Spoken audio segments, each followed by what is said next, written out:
Yes, sir. You talked about. Can you hear me, sir? Yeah, I can hear you. Yeah. You talked about everything moving into the cloud. You talked about everything moving into the cloud and the concept of virtualization giving more scalability. And you also rightly pointed out that security would be an important point. Do you really think security and virtualization can coexist? Absolutely, absolutely. I mean, this security is a paramount problem. So if I go back and take the analogy, when people started to use credit cards on the internet, okay, there was a lot of skepticism in mid-90s. And people were very concerned, if I give my credit card on the internet, is there someone else who is going to pick this up? But that problem has been solved. So this is of paramount interest, right? The security issue that needs to be solved between a public cloud and a private cloud, it is a paramount issue. And it's very important to figure out and how either VMware, Xen, and Microsoft and all of these guys, right, how they enable security-based solutions for third parties, especially, who understand security very well, how to integrate that security into the virtualization. It is a problem that will be solved. Hello. Excuse, I have a question here. Yes. Do you think cloud is the best suitable architecture for DR application, and especially Indian banks, when the DR is mandatory, can they go for cloud? In fact, that could be one of the early adapters. The disaster recovery could be one of the early adapters for cloud applications. And if you look at VMware's the vSphere, which has the vMotion and the DRS and all those things, and similarly Citrix, Xen has, and Microsoft also has. But VMware seems to be like 4 to 5 years ahead compared to the rest of the guys in the market. And those are absolutely the early adapter applications where you don't have to deploy the same infrastructure for disaster recovery. Because if you can actually run your applications in a degraded mode, right? Why not? If I don't have to invest $1 million from a disaster recovery, which I use once in a blue moon, why should I invest the same $1 million for that investment, which is never being used at all, right? So the DRS, the DR is perhaps one of the very early adapters for the cloud migration. Okay. Any other questions? Yes, sir.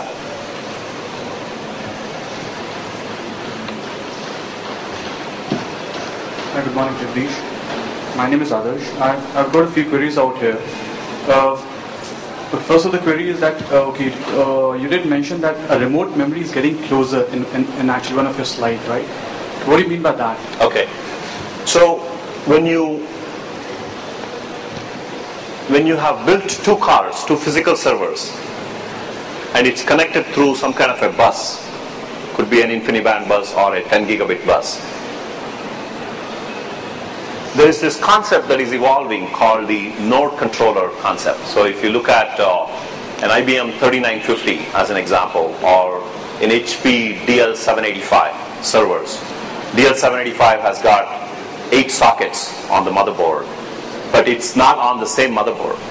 So that means if I have 2 boards, and if I'm running an application on one board, but I need more memory, which is not on the same motherboard, but it's on the board below, then I have to go through this bus, right? So the point I'm trying to make is, today that's all like proprietary technologies.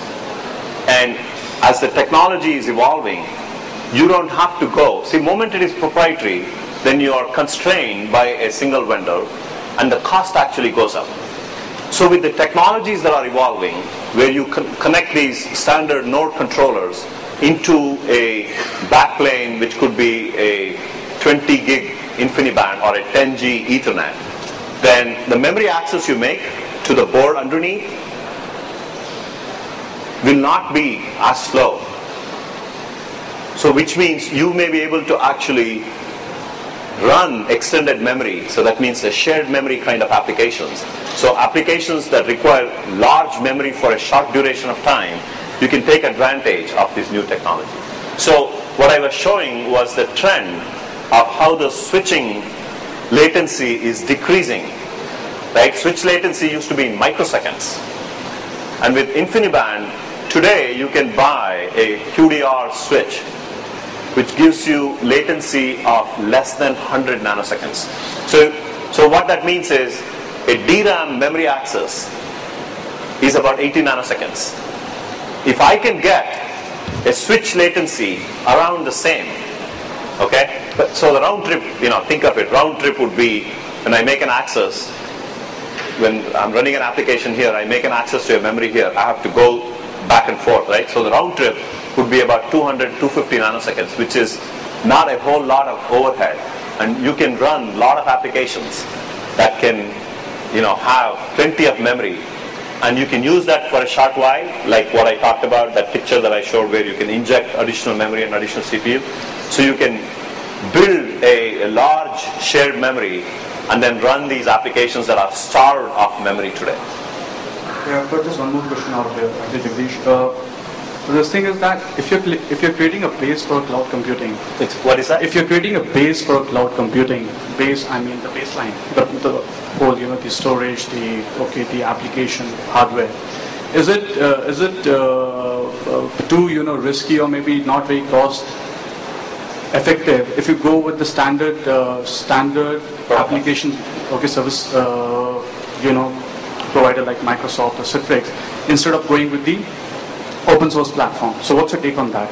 Open source versus the application, open source for the hypervisor you're talking about? Yeah. So like a KVM or a Xen versus a Microsoft Hyper-V? Yeah. So my take on that, right, is I think you as a CIO, you need to be looking at so many parameters. So you should be looking at security issues, you should be looking at performance issues, and you should be looking at when you give an SLA to your business unit, will you be able to meet that conditions, right? So I don't believe all the hypervisors that are in the market today, have evolved to a stage that can give you comfortable feeling of the security and all those things. However, from everything that I have learned in the market, the VMware vSphere seems to be fairly ahead in the market, and they have solved a lot of these problems. Okay, still there are issues, but I think that could potentially give you, right, for applications that are non-mission critical, applications that don't require that kind of SLAs. Those are some of the things that, just like in any other business, right, you should always find what the low-hanging opportunities are and move that first into a public cloud or things that I talked about, rather than moving a mission critical applications today. We just have time for one more question.